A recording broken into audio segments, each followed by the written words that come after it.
ახლა ჩემს კითხვებს მერის სამოქალაქო მრჩეველთა საბჭოს თავმჯდომარე კახა გუჩმანიძე უპასუხებს. კახა, საღამოშვიდობის, მადლობა რომ იღებ გადაცემაში მონაწილეობას.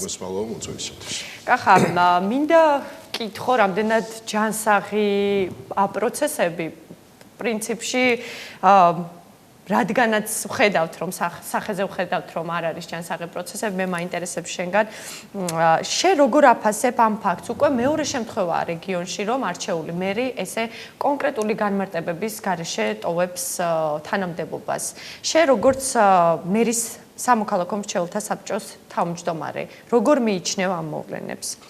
აბსოლუტურად რა ჯანსაღი მოვლენაა, მინდა გითხრათ, ზოგადად მერმა განაცხადა კიდეც დღეს თავის დასამშვიდობებელი უკაცრავად ინტერვიუში პრესკონფერენციისას, რომ ის არის პირდაპირ წესით არჩეული მერი, რომელსაც ქალაქის მოსახლეობის 56%-მა დაუჭირა მხარი.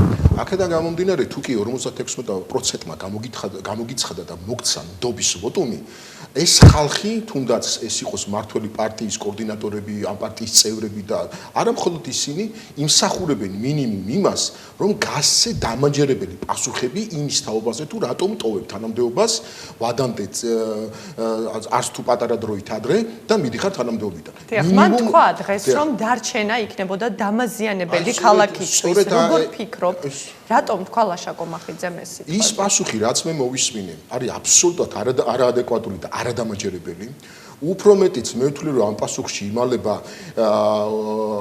მისი უფრო ღრმა შინაარსი, რომელიც ხატყობს იმაზე, რომ მასზე აშკარად ხორციელდებოდა შანტაჟი და ის იყო ზეწოლის ქვეშ. ძალიან ძნელი სათქმელია, ვინ იყო ის, ვინც შანტაჟს ახორციელებდა მერზე. ძალიან ძნელი ოპოზიციას მე რატომღაც მგონია რომ ამაში ამ ყველაფერში ურევია თორნიკე რიჟვაძის ხელი. ნუ ფაქტია და ცხადზეც მე დარწმუნებული ვარ რომ ამაში ვარ დარწმუნებული ბოლომდე. მოდით დავაყენოთ საკითხი ასე. რომ გადამდგარიყო ლაშა კომახიძე 15 ივლისს, მაშინ ჩატარდებოდა არჩევნები. თუ კი ხელისუფლება და ზოგადად მართველი რგოლი და პარტია დარწმუნებულია იმაში რომ მას არჩევნებში პრობლემა არ ექნება, შეეძლო ბათუმისთვის ყოლოდა არჩეული და არა დანიშნული მერი. მაშინ როდესაც მოცემულობა აქვს 21 საუკუნეში, რომ მთავრობის თავმჯდომარეს, ესე ვთქვათ, ვისი მეჯვარეც არის, ინიშნავს თავისივე, ესე ვთქვათ, რეგიონის დედაქალაქის მერად, საქართველოს მეორე ქალაქის მერად, ჩემთვის ეს პროცესი, მიუხედავად ჩემი ღრმა პატივისცემისა, მე პერსონალებს არ ვეხები, არის აბსოლუტურად არაადეკვატური და არაჯანსაღი. არ ამგონია რომელიმე ბათუმელმა ძალიან დიდი სიხარულით შეხვდეს დანიშნული მერის ყოფნას და ყოლას ქალაქში. არ ამგონია საერთაშორისო და არასამთავრობო ორგანიზაციებმა თავიანთ რეპორტებში საუკეთესო შეფასება მიცენ იმ ფაქტორებს და იმ ძირითად აქტივობებს, რაც რეგიონში ხდება. ადგილობრივ ხელისუფლებას დიდად არ ანაღვლებს. ძალიან ეჭვმეპარება, რომ ამ ყველაფრის უკან იდგეს საღი აზრი.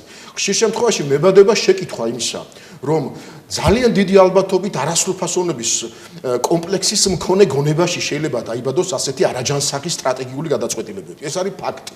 მე პირდაპირ გეტყვით, ჩემი გადასახედიდან და ჩემი ანალიზით, სახელმწიფო პარტიისთვის წინასაარჩევნოდ ეს იმოქმედებს ძალიან მძიმედ და ამის შედეგებს დარწმუნებული ვარ ჩვენ უახლოეს პერიოდში. მე მეცაც გეტყვით, უკვე ცხადია რომ გამოაშკარავდა ის რომ სისტემაში არის პრობლემები და სისტემა დალბა. ის რომ შიდა დაპირისპირების წყალობით ყველაფერი გამოდის გარეთ და გუნდი ერთმანეთში ვერ გვარდება. წარმოიდგინეთ ხალხო 21 საუკუნეში საქართველოს მეორე ქალაქს ყავს მერი, რომელიც მიდის თანამდებობიდან და ვერ გვაძლევს დამაჯერებელ პასუხს თუ რატომ და გვეუბნება რომ უკეთესია ქალაქისთვის მისი წასვლა, იმიტომ რომ ამით უკეთ წავა და უფრო უკეთესად იმუშავებს თქვა პროექტები, სოციალური პროექტები იქნება თუ სხვადასხვა ინფრასტრუქტურული პროექტები. სვამ შეკითხვას, ანუ რა გამოდის? აქამდე მისი მუშაობა და მისი ადმინისტრება იყო არაეფექტური, მაშინ თქვათ რომ იყო არაეფექტური და მიდის არაეფექტურობის გამო. მაგრამ ამ შემთხვევაშიც კი ძალიან თეთრი ჩავზე ნაკერს გავს ეს ყველაფერი იქიდან გამომდინარე, რომ მიდის არა 15-მდე ან 15-ში, არამედ 15-ის შემდეგ, როდესაც არსებული კანონმდებლობა, ესე ვთქვათ, გრძალავს და უკვე აზრი ეკარგება მერის არჩევნების ჩანიშნავს. ჩემის აზრით ის ვინც იდგა ამ არასრულფასოვანი, ძალიან ცუდად შეკერილი საქმის, ძალიან ცუდად დადგმული კლოუნადის, მე არ გამიჭირდება თქვა ეს სიტყვა კლოუნადის უკან. ის ვინც იდგა და გააუპატიურა მაპატიეთ გამოთვისთვის თვითმართველ, მიუხედავად იმისა, რომ ჩვენ გვაქვს ძალიან მყიფე თვითმმართველობა. მიუხედავად ამისა, არ არის სწორი საქციელი ის, რომ ესეთი უხეში ფორმებით ხდება შებღალვა და ესე ვთქვათ, შებილწვა სულიას მნიშვნელობით ამ თვითმმართველობისა. ყველა ვინც ამის მონაწილე იყო, მათ შორის ის, ვინც დათანხმდა გაუპატიურებული თვითმმართველობის დანიშნულს გადაწყვეტილება კახა შეურაცხყოფა იმ ხალხის, ვინც 2017 წელს მივიდა საარჩევნო ყუთთან და მიცა მას. დებასუხებ, დასაწყისშიც აღნიშნეია, ეხლაც გავმეორდებ. რა თქმა უნდა, ლაშა კომახიძის საქციელს ვაფასებ როგორც ჩემი გადასახედიდან, როგორც ერთი რიგითი ბათუმელი. დავანებოთ თავის სამოქალაქო მრჩეველთა საბჭოს თავმჯდომარეობს. ეს არის მინიმუმ უპასუხისმგებლობა. მინიმუმ უპასუხისმგებლობა ამ მორჩელის წინაშე, რომელმაც ჩათვალა, რომ შენ ხარ ადამიანი, რომელმაც 4 წლის მანძილზე უნდა მართო და მათი გადახდილი გადასახედებიდან გარჩინონ და წარუძღვი ამ ქალაქს. ფაქტია, რომ ლაშა კომახიძე მიიღო ეს გადაწყვეტილება. შენ როგორ ფიქრობ, რა შესაძლო კომპრომატის შესაძლო თორნიკე რიჟვაძეს ქონოდა ამ ადამიანის მიმართ, რომ ლაშა კომახიძე დღეს გამოვიდა ჟურნალისტების წინაშე და ფარდა ახადა ამ ყველაფერს მიიღო ეს გადაწყვეტილება. ფაქტობრივად მან კონკრეტული ვერაფერი ვერ თქვა დღეს ადამიანების წინაშე. რა შესაძლო კომპრომატი შეიძლება ქონოდა რიჟვაძეს? აი სწორედ დასაწყისშიც რომ აღნიშნე რომ ეს კლოუნადა ის ვინც დაწერა, ვინც მოიფიქრა მისი აზროვნება, ფიქრობ რომ ძალიან არაადეკვატურია დროსთან მიმართებაში. აი სწორედ ის არის რომ აი ეს შეკითხვები რომ დაისმებოდა, აი ეს შეიძლება გაითვალა ნებისმიერ დამწყებ ანალიტიკოსსაც. მით უმეტეს სახელმწიფო ორგანოს დარწმუნებული ვარ ანალიტიკოსები ეყოლება. ის რომ ეგ შეკითხვები გაჩნდებოდა რეგიონში, ქალაქში, კუთხეში, ზოგადად ქვეყნის მასშტაბით, რომ კომპრომატები ხომ არ დაუდეს, რომ ხომ არ დააშანტაჟեց, რა გახდა ამის მიზეზი. ვერ იქნა სცენარი დაწერილი სათანადოთაც კი, დამერწმუნეთ. ამას გეუბნებით სრული პასუხისმგებლობით. ასე არასწორად დაწერილი სცენარების წყალობით ფიქრობ რომ ეს ყველაფერი აისახება არადამაჯერებლად და არასახალბიეროდ მართლ გულზე და ამას უახლოეს პერიოდში ამის შედეგებს მოიმკით. არაზოს ყოფილი ვარ ლაშა კომახიძესთან ერთად ერთ პოლიტიკურ გუნდში, ჩვენ ყოველთვის ქონდა განსხვავებული პოლიტიკური სიმპათიები. მე მასთან მიმართებაში ქონდა მხოლოდ ქონდა მასთან ხშირ შემთხვევაში და უმეტეს შემთხვევაში ჩვენ ფასეულობების კუთხით, საკითხებისადმი დამოკიდებულების კუთხით ქონდა განსხვავებული შეხედულებები. არაერთი ფაქტია იმისა და შეგიძლიათ ჩემი ინტერვიუით წამოიღოთ სადაც მე მას უპირისპირდები სხვადასხვა საკითხებთან მიმართებაში, თუმცა ფიქრობ, რომ მეტნაკლებად კომფორტული ადამიანი იყო და მასთან მიმართებაში რაღაც თანამშრომლობას ჰქონდა ადგილი. მიუხედავად იმისა, რომ მიმაჩნია, რომ დღემდე ლაშა კომახიძე არ მიეკუთვნება ქარიზმატულ მერთა და ესე ვთქვათ, ეფექტურ მერთა კატეგორიას. მიუხედავად იმისა, რომ ადამიანად მას ძალიან დიდ პატივს სცემ. ის იყო საკმაოდ ინტელექტუალი, და არის საკმაოდ ინტელექტუალი, განათლებული ადამიანი, ის არის ძალიან კულტურული ადამიანი, ამას ხაზგაც მინდა ვთქვა.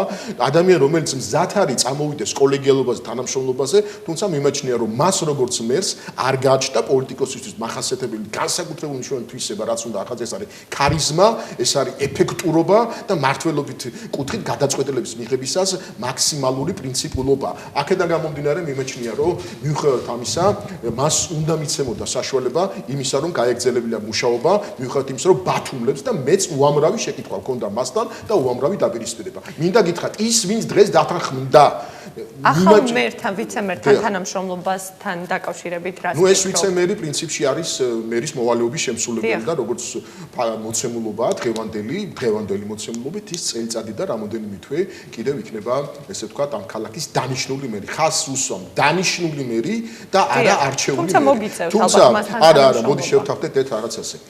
პირველ რიგში ის რომ დღეს მქონდა ჩვენ სამოქალაქო მრჩეველთა საბჭოს თომა და დაემთხვა ისე რომ ჩანიშული მქონდა და დღეს გადადგა მერი, მქონდა რაღაც საკითხები და გამზადებული მქონდა წერილები მერზე და ბუნებრივია ამ წერილებს მოვაწერე ხელს და უკვე შევა პატივცემულ ჩიქოვანის სახელზე რა თქმა უნდა, თუმცა რაც შეეხება თანამშრომლობას, მე მინდა ცალსახად განიცხადოთ, მე ისედაც ვადა მეწურება აგვისტოს ბოლოს, სექტემბრის დასაწყისში, თუმცა მე მაქვს უფლება ვიყარო მეორედაც კენჭი ამის უფლებამოსილება მაქვს და ამის ესე ვთქვათ საშუალება დებულები და რამდენად გავაკეთებ ამას არ ვიცი, თუმცა მინდა გითხრათ ერთი რამ. ნებისმიერი ადამიანი, ვინც ღებულობდა მონაწილეობას იმაში, რომ მომხდარიყო ქალაქ ბათუმის მერიის და ზოგადად თვითმმართველი ქალაქ ბათუმის მუნიციპალიტეტის როგორც ინსტიტუტის დეგრადირება, ის ვინც ამ ყველაფერში მონაწილეობდა, მე მასთან ძალიან გამიჭირდება ვიყო კოლეგიალურ ურთიერთობაში. ის ვინც მოვიდა და დათანხმდა, რომ თვითმმართველი ქალაქის ისტორიაში იყოს დანიშნული მერი,